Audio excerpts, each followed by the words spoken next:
রেসিপিটি যদি একবার বাড়িতে বানিয়ে খান তাহলে কথা দিচ্ছি একদম মুখে লেগে থাকবে। তো নমস্কার বন্ধুরা, কিচেন উইথ পাপিয়াতে আপনাদেরকে স্বাগত জানিয়ে শুরু করছি আরেকটি নতুন রেসিপি।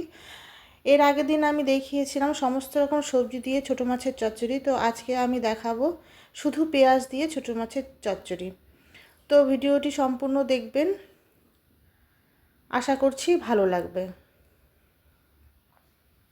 ভিডিওটি যদি আপনাদের ভালো লেগে থাকে তাহলে অবশ্যই সবার মাঝে ছড়িয়ে দেবেন।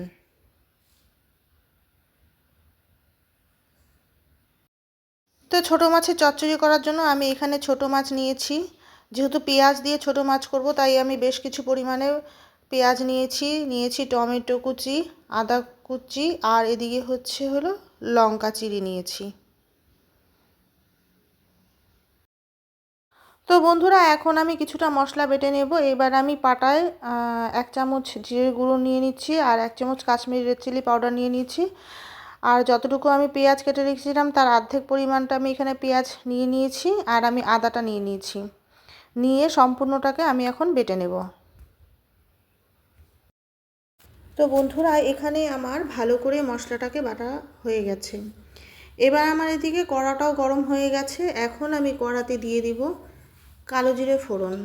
তো কালো জিরে ফোড়ন দেওয়ার পরে তারপরে যে কিছুটা পেঁয়াজ বেঁচে ছিল সেই পেঁয়াজটুকু আমি এখন সম্পূর্ণ দিয়ে ভালো করে নাড়াচাড়া করে নেব। এবার আমি দিয়ে দিব কুচি করে রাখা টমেটোগুলো একটু ভালো করে নরম হয়ে আসুক, ততক্ষণ পর্যন্ত আমি একটু নাড়াচাড়া করে নিব। আর এবার আমি দিয়ে দিব চেরা কাঁচা লঙ্কাগুলো। তো আপনারা আপনাদের ঝাল অনুযায়ী আপনারা লঙ্কা দিবেন। তো এবার দেখুন আমার এখানে মোটামুটি ভাজা হয়ে গেছে পেঁয়াজ আর টমেটোটা। তো এবার আমি দিয়ে দিব 1 চামচ লবণ আর 1 চামচ হলুদ গুঁড়ো। তো এই মশলাটাকেও আমি এখন ভালো করে নাড়াচাড়া করে নেব।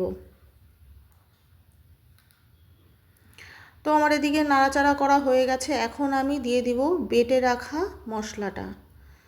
এই বেটে রাখা মশলাটাকেও আমি দিয়ে ভালো করে নাড়াচাড়া করব যতক্ষণ পর্যন্ত না কষে আসে। তো বন্ধুরা দেখুন আমার এখানে কি সুন্দর তেল ছেড়ে গিয়েছে, আর রঙটাও এত সুন্দর হয়েছে। তো আমি এটা আরও কিছুক্ষণ নাড়িয়ে নেব। তো আমার এখানে মোটামুটি হয়েই গেছে। তো এবার আমি ভেজে রাখা মাছগুলো দিয়ে দিব। তো ভেজে রাখা মাছগুলোকে দিয়েও আমি আবার ভালো করে নাড়াচাড়া করে নেব। তো বন্ধুরা ফাইনালি রেডি। তো এখন আমি এই ছোটো মাছের চচ্চড়িটাকে নামিয়ে নেব। তো বন্ধুরা, ভিডিওটি যদি ভালো লাগে তাহলে অবশ্যই একটা সাবস্ক্রাইব করে দিবেন, আর আপনারা একটা কমেন্ট করবেন। আপনাদের একটা কমেন্টে আমাদের কাজে করতে আগ্রহ বাড়ায়। তো ধন্যবাদ সবাইকে।